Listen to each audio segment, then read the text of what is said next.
Last week sa Pinasarap, Wow, expert! nangawit ang mga braso namin ni Herlene sa paggawa ng lumpia wrapper. Wow! Ang galing!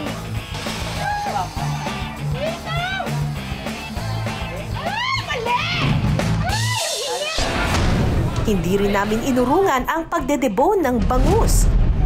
Tapos? Tuloy na. Ito po ma'am, guhitan mo lang siya. Hindi kasi fresh yung sa akin eh. Walang dugo. Ano, low blood? Sa pangatlong challenge, nasubok naman ng liksi at lakas namin sa paghila ng banyera ng isda. After 3 rounds, lamang ako ng 1 point kay Herlene. Para sa aming next challenge, tilapia naman ang aming kakaliskisan. Kasama namin dito si Ate Beck. Hello po. Ay! Ay! Ay! Buhay pa! Ate! Buhay pa! Okay lang po yan. Ano gagawin? Papatayin muna? Ay! Diyos ko! Okay lang po yan. Kaliskisan po yung ulo. Ganito. Tapos, Sa sa tiyan, pwede rin pong ganyanin. ganyanin. Pwede rin pong ganyan pasadahan natin yan para po mas mabilis. Tapos, bubuksan po bubuksan. dito. Itutulak po natin yung hasa. Ay, parang ang galing masyado nun. Tapos po, bubuksan yung tiyan. Tulak po.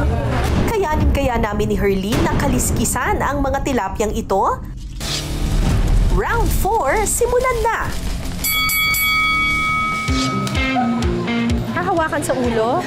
Lapag niyo po siya. Extra challenge talaga ang pagkakaliskis ng buhay na tilapia. Kumusta Herlene? Kaya pa ba?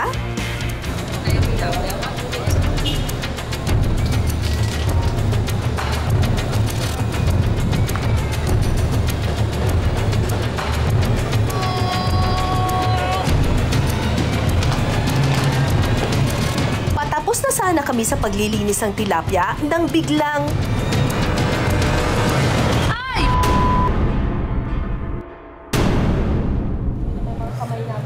Guys, oh. Normal lang po yun. Malinis naman po siya. Hanggang dulo, hanggang bato. Kay Herlene, gano'n din po siya. Pati po yung palikpik, okay po.